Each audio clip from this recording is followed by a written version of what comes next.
Êtes-vous prêt à découvrir comment fonctionne réellement l'acupuncture? Peut-être que c'est le remède naturel dont vous avez toujours eu besoin pour soulager vos maux. Sentez-vous piqué par la curiosité, prêt à plonger dans le monde des énergies et démystifier l'acupuncture? Alors, vous êtes au bon endroit. Je vais vous révéler dans cette vidéo comment ça marche. L'acupuncture, accrochez-vous, c'est parti!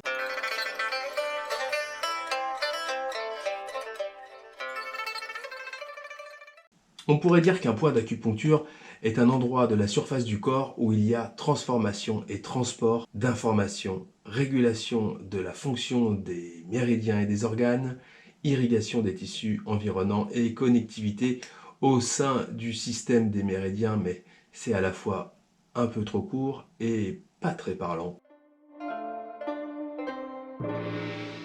Vous savez probablement qu'un point se situe sur un méridien. Eh bien, c'est un petit peu comme une rivière d'énergie qui circule dans le corps en suivant des creux, des vallées et des canyons.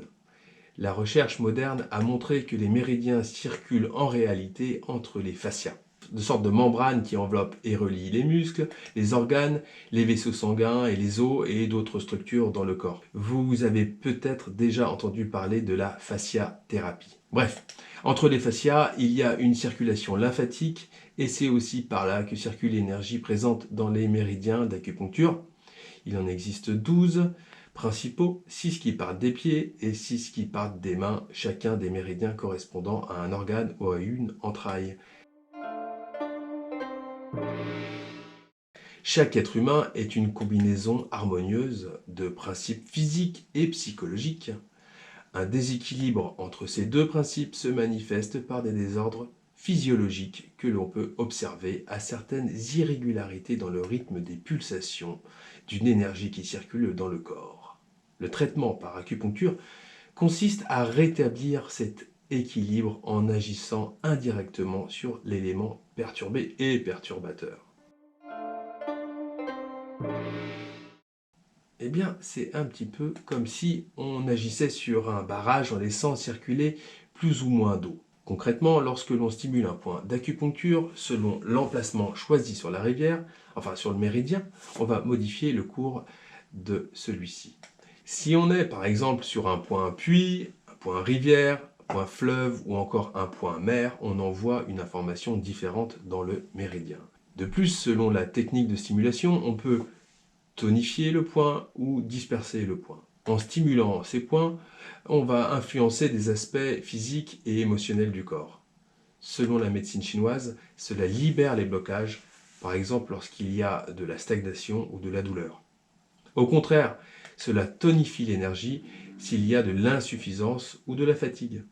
La réalité du fonctionnement de l'acupuncture est un peu plus subtile que ça. Et c'est un point crucial pour savoir comment cela fonctionne vraiment. Il faut imaginer que ce système de méridiens représente en réalité un réseau.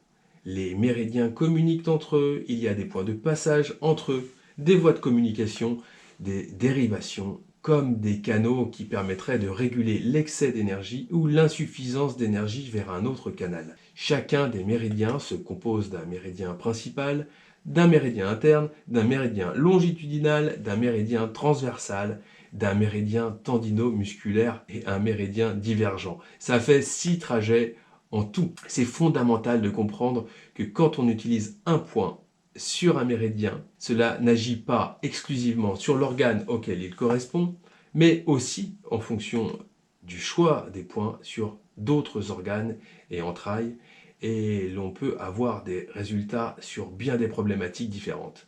Il s'agit d'observer les trajets des méridiens pour le comprendre.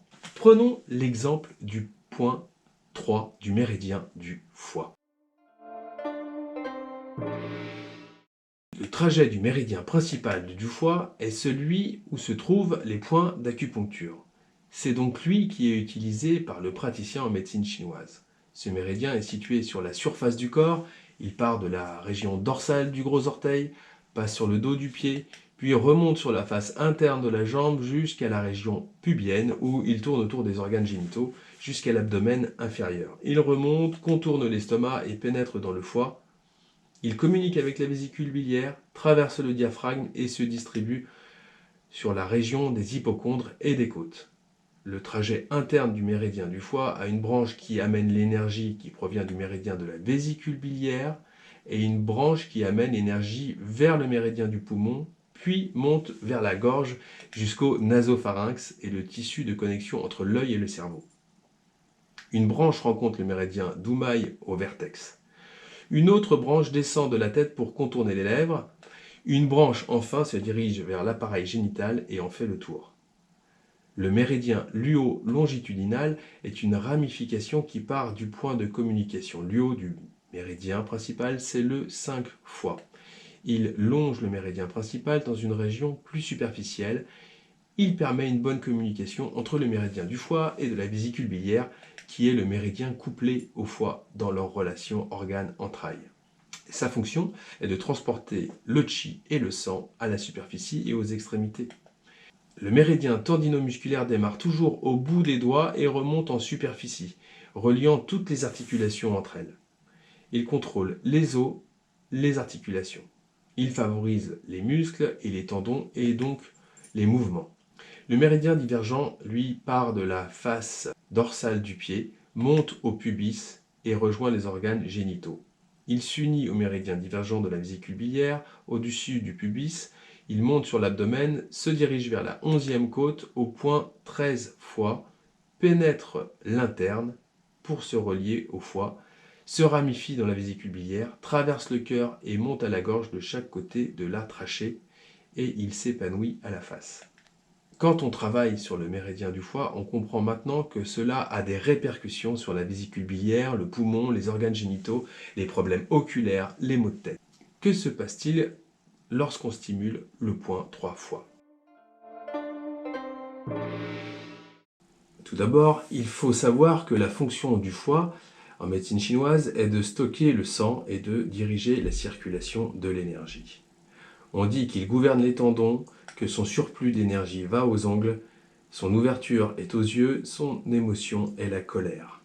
La stimulation de ce point harmonise donc le sang, régularise le foie et le rein.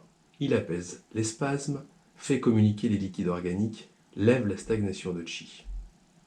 On l'utilise pour l'hypertension artérielle, les céphalées, les problèmes ophtalmiques, les paralysies faciales, l'épilepsie, les douleurs intercostales, les tics nerveux. Il est aussi utilisé pour certains troubles digestifs comme les vomissements, diarrhées et les troubles gynécologiques, douleurs ou anomalies du cycle. Si vous avez encore des doutes sur l'efficacité de l'acupuncture, le dernier point va radicalement changer votre perception de cette médecine. Selon les recherches modernes, l'acupuncture peut stimuler la production de substances chimiques naturelles dans le corps, comme les endorphines, pour soulager la douleur, ou la sérotonine qui régule l'humeur. Influencer le système nerveux en stimulant des fibres nerveuses, des muscles et des tissus conjonctifs. Améliorer la circulation sanguine et réduire l'inflammation. D'après des informations faites en Chine et rapportées dans le manuel ATC numéro 1, concernant l'insomnie, sur 149 patients traités avec les 3 points Yuan des méridiens yin du pied, donc le 3 foie, le 3 rein et le 3 rate, on a 69,1% qui retrouvent un sommeil normal, 28,2% qui a un sommeil amélioré, plus de 4 heures par nuit, 2,7% sans efficacité. Concernant l'énurésie infantile, sur 150 enfants traités avec l'application d'une ventouse sur le point 8 Renmai, le nombril, associé à un massage du dos de part et d'autre de la colonne vertébrale, on a une guérison à 82%, une efficacité correcte à 16,7%. L'enfant peut se lever tout seul pour aller uriner et il y a un accident par mois. L'efficacité nulle est notée pour 1,3%. Enfin, dernier rapport concernant l'épicondylite, c'est-à-dire une tendinite de l'avant-bras. Sur 27 cas traités avec les points sensibles à la pression, plus des points du méridien du gros intestin, le marteau fleur-de-prunier, on a 70,3% de guérison, 14,8% d'efficacité. L'acupuncture est souvent utilisée pour traiter la douleur chronique, donc les maux de dos, migraines, arthrite, tendinite, les troubles du sommeil, le stress et l'anxiété, les troubles digestifs, l'infertilité ou les troubles menstruels, les effets secondaires de la chimio, les problèmes de peau, la perte de poids et l'obésité. En fait, le plus simple sera de se demander qu'est-ce que l'acupuncture ne peut pas soulager. En fait, la médecine chinoise apporte une solution à peu près tous les problèmes de santé. Elle ne soigne pas du cancer ni des maladies dégénératives. C'est une méthode qui consiste plutôt à traiter le fond, c'est-à-dire le terrain, ce que l'on appelle syndrome en médecine chinoise, plutôt que de traiter un symptôme. Mais elle est capable aussi de soulager un symptôme comme une douleur par exemple. Aujourd'hui, les gens souhaitent des réponses rapides à leurs problèmes sans nécessairement penser à changer les raisons qui les ont rendus malades. Ils prennent des médicaments qui font disparaître les symptômes rapidement sans traiter le fond. La médecine traditionnelle chinoise fait presque l'inverse. Elle traite le fond. Et c'est vrai que c'est parfois plus long, mais elle règle bien souvent le problème de façon plus durable et en même temps d'autres problèmes qui étaient associés.